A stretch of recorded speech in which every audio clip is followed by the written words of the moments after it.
I am Ferdinand Marcos, and I am the President of the Republic of the Philippines.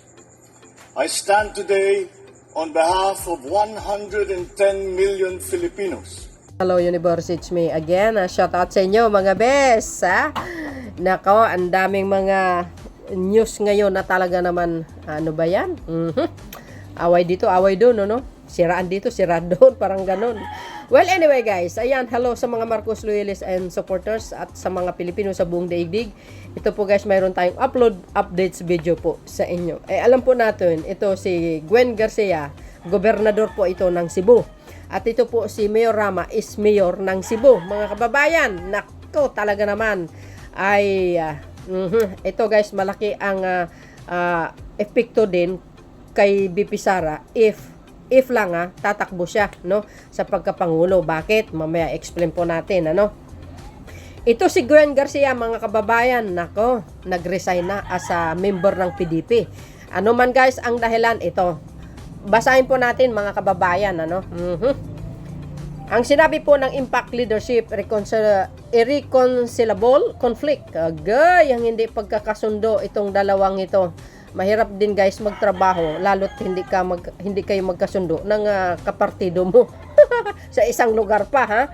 Cebu Governor Gwen Garcia resigned as a member of the once ruling Partido Demokratiko Pilipino, which is ang PDP, agay, chaired by the former President Rodrigo Duterte due to an irreconcilable conflict created by Cebu City Mayor Michael Rama's complaint against her with the office of Representative agay.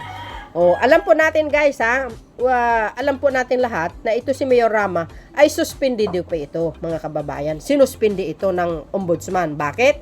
Kasi ay may nag-file sa kanya ng mga kasamahan niya ng administrative case laban kay Mayor Rama.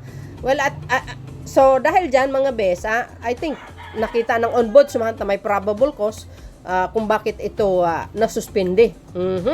So may anomalyang hindi siguro hindi nagawa, may nagawa itong hindi maganda, no. So nag-file ng kaso, no, laban sa kanya, kaya ayan, suspendido. So dito naman sa dalawang ito, mga kababayan, basahin po natin diretso. Okay, sabi po dito guys, recent events have made it clear that my continued membership is no longer tenable, agay.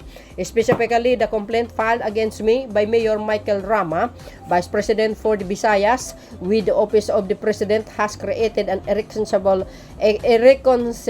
conflict, agay. Nako. Uploading my personal and professional values while avoiding any action that could be detrimental to the party is of paramount importance. The current situation has unfortunately created an environment where my continued membership would be inimical to the both part of myself, Governor Gwen Garcia, Province of Cebu, resigning as a member of Partido Demokratiko Pilipino, May 28, 2024. Agay, mga kababayan. So alam po natin, ito po si Gwen Garcia ay anak niya ito guys, si Secretary Prasco, no, ng tourism under the Marcos administration. So ang ginawa dito mga kababayan, ang isa sa mga dahilan, no, base doon sa nakalap natin, itong construction ng bus terminal diyan po sa Cebu na hindi po sang-ayon si Gobernador Gwen Garcia, no. So, hindi po siya sang-ayon dito sa pinagawa ni Mayor Rama na bus terminal. Agay! Nako. So, ang well, anyway, ito si guys, ito si Mayor Rama, Vice President ng PDP ng Visayas yan, mga kababayan. So, magkasama yan sa isang partido. Kaya siguro, mahirap magsama itong dalawang ito sa isang partido pag hindi po nagkakasundo, no, sa mga bagay-bagay.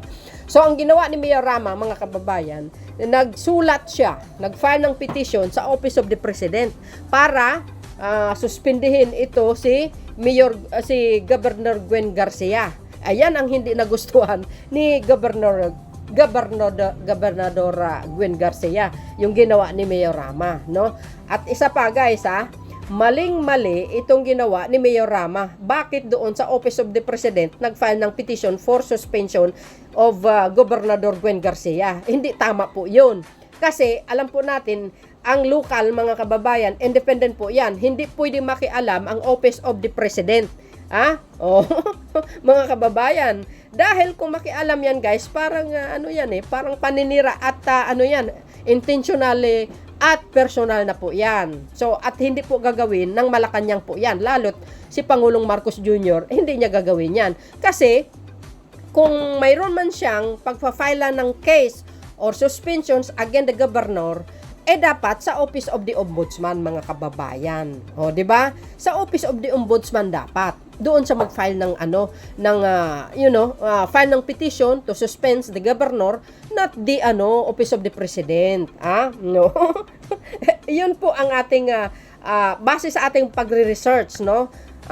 Yun dapat, yun ang mali. At diyan po nagalit or sumama ang loob ni Governor Gwen kung bakit siya final ng suspension ni Mayor Rama.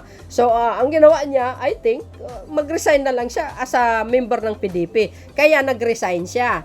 No, mga kababayan, I think guys, malaki po ang epekto ito epekto dito kay Vice President Sara. At tandaan po natin, nabuo ang unity team sa Cebu sa harapan mismo ni Gobernador Gwen, mga kababayan, between the Pangulong Marcos at Vice Presidente. Both are winner, no?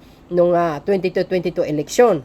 So, dahil dyan, mga kababayan, kaya nasabi ko man lang na baka malaki ang epekto ito kay Sara Garutay sa 2028 if tatakbo siya. Bakit? Ito si Gobernador Gwen Garcia, mga kababayan, is malaki po ang impluwensya ito sa mga bawat LGUs na nasasakupan ng Cebu.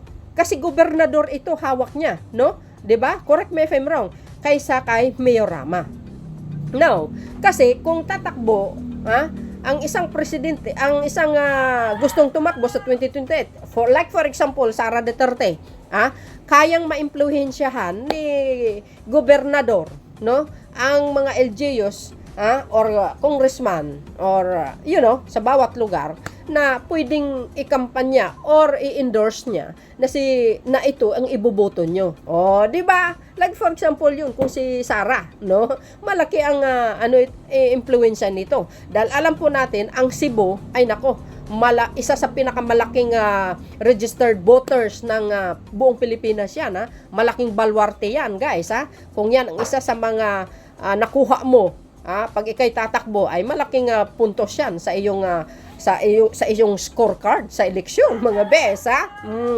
So, ito si Mayor Rama, lang naman siya yan, guys, Mayor, pero okay lang naman kung kakatulong din siya sa mga tatakbo, pero para sa akin mas malaki ang impluwensya ni Gobernador Gwen Garcia. Okay, number 1 itong dalawang ito last 2022, guys, di ba? Landslide po sa Cebu po yan. So dahil dito, guys, nag-resign as a member ng PDP, hindi po natin alam kung saan partido siya lilipat. Who knows, baka sa Partido Federal. Guys, sa akin lamang yan. Wala pa siyang announcement, mga kababayan. Sabi ko lang, who knows, dapat sa Partido Federal. Hindi natin alam, guys, hindi natin alam. Wala pang statement si Gobernador Gwen kung saan partido siya lilipat. Yan po ang abangan po natin. So yan po ang kadahilanan kung bakit nag-resign ng PDP. Hindi talaga siya magkasundo. Pareho palang partido nito. Yun, guys, si Mayor Rama ay suspende hanggang ngayon, mga kababayan. So, yun, mga kababayan, ano po ang kapalagayan nyo dito sa dalawang ito, no? So, yan, guys, ang pinaka-latest updates video natin sa inyong lahat, no?